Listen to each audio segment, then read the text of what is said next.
What's up, guys? Hybrid Mungos here. Welcome to a brand spanking new video. In today's video, we are going to discuss whether you need an upscaler for retro gaming. Let's get into it.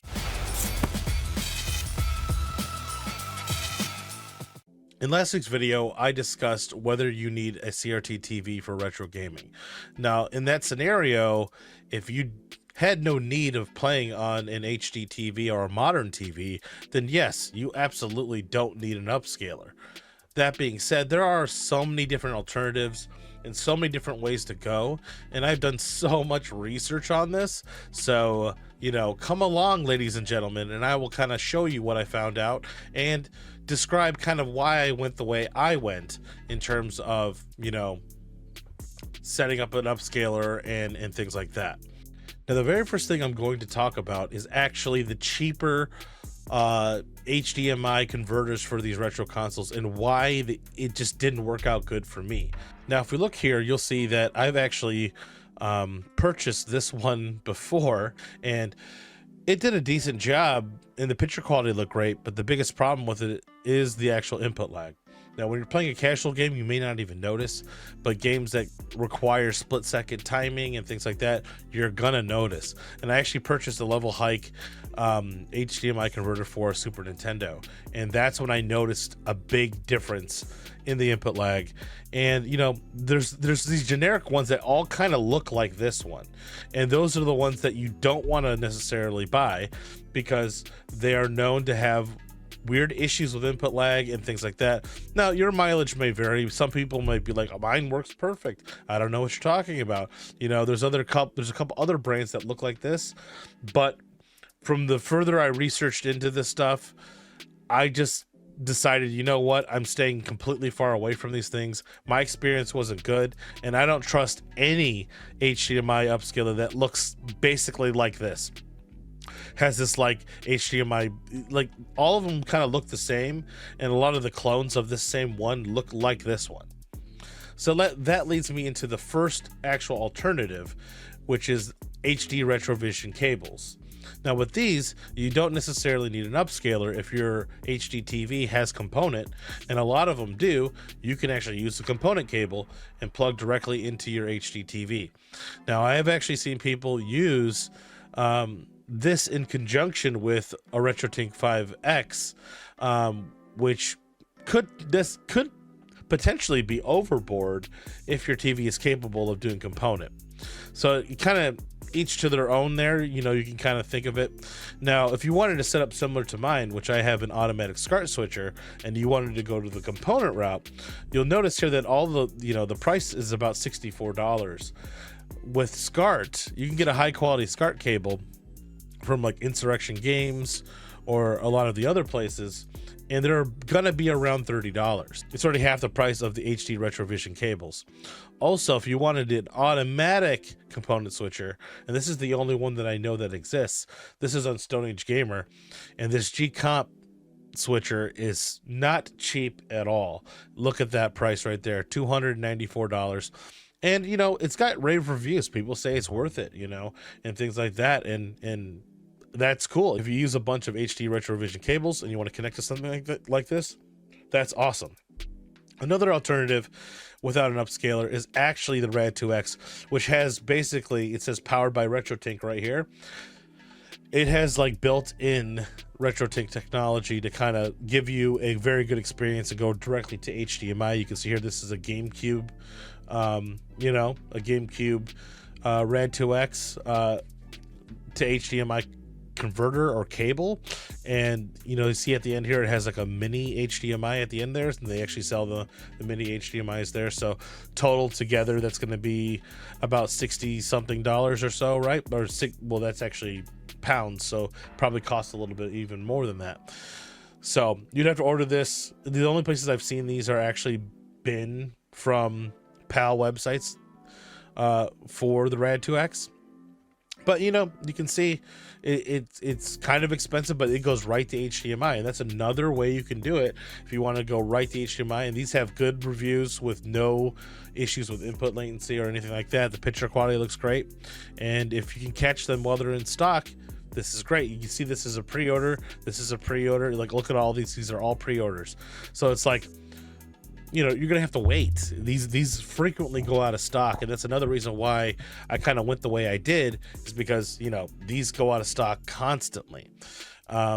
So that leads me to, if you wanted to go SCART like I did, and you wanted to go to an you know, an upscaler, I actually went with the RetroTINK 5X. Now there is the RetroTINK 4K that's out there as well, but I don't even, believe it or not, I don't even have a 4K TV in my house.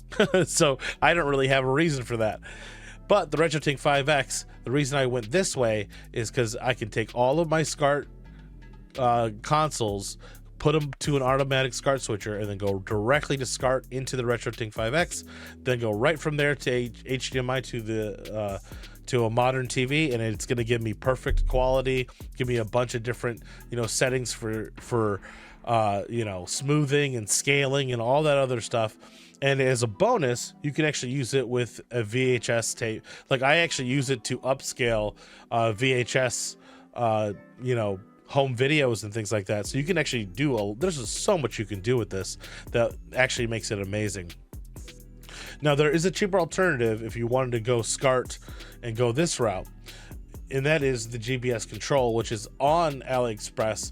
I'm not going to do any comparison videos because there is a lot of comparison videos out there. You just look up RetroTINK versus GBS Control, and you're going to notice that a lot of the consoles look almost exactly the same. You know, they'll almost look exactly the same as the other. The only problem I had with this upscaler is when it started to get into the PS2 and N64 era, I thought it just, those consoles in particular just looked terrible on this upscaler.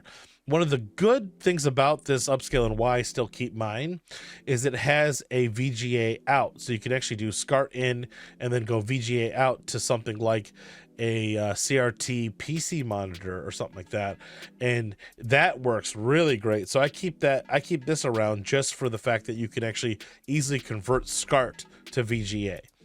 Now there are some caveats with this one right here, and I want to say them now so you don't purchase this on accident.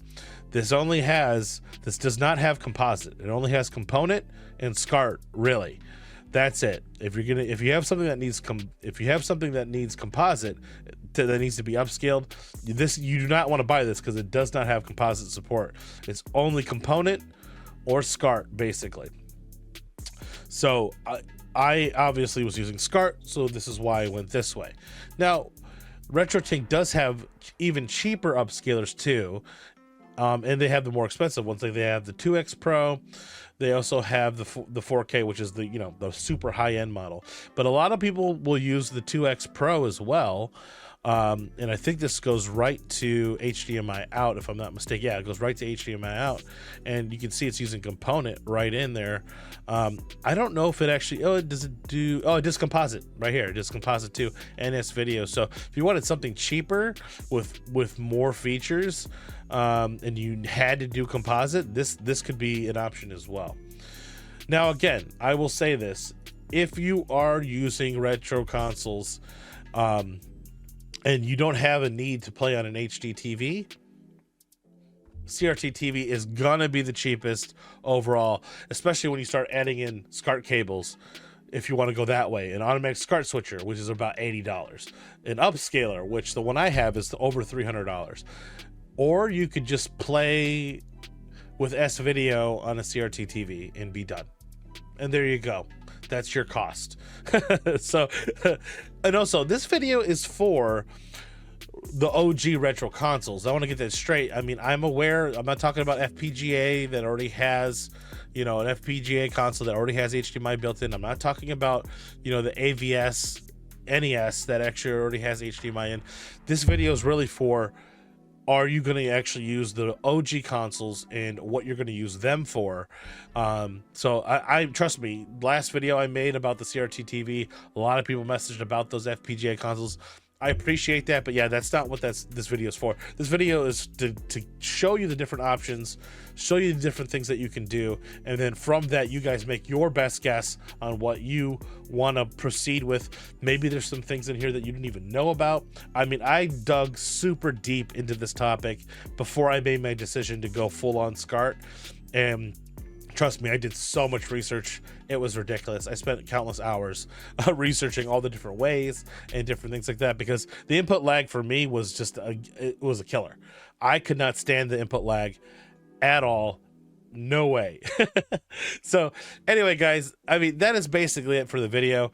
You know, what are your thoughts on this? Which way are you gonna go, you know, with upscaling? You know, if, like I said, CRT is definitely looks a lot better price wise. It looks a lot more convenient once you start adding in all the prices of these different cables and upscalers, and you're like, I guess he might have been right about buying just a CRT TV and just plugging it in, because all of that just to have basically no input lag and a good picture on an HDTV.